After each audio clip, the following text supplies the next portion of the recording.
1 kilo गव्हाचं पीठ घेतलेलं आहे आणि थोडंसं मीठ घातलेलं आहे. आता हे शिजविलेले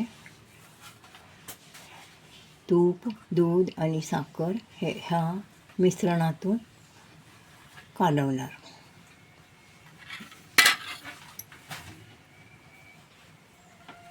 असं घट्ट पीठ मळून घ्यायचं, असं जाड लाटून घ्यायचं आणि आता कट करायचं.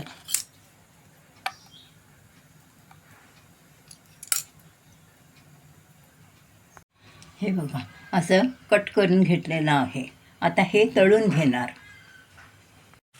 असं तळायला घ्यायचं आणि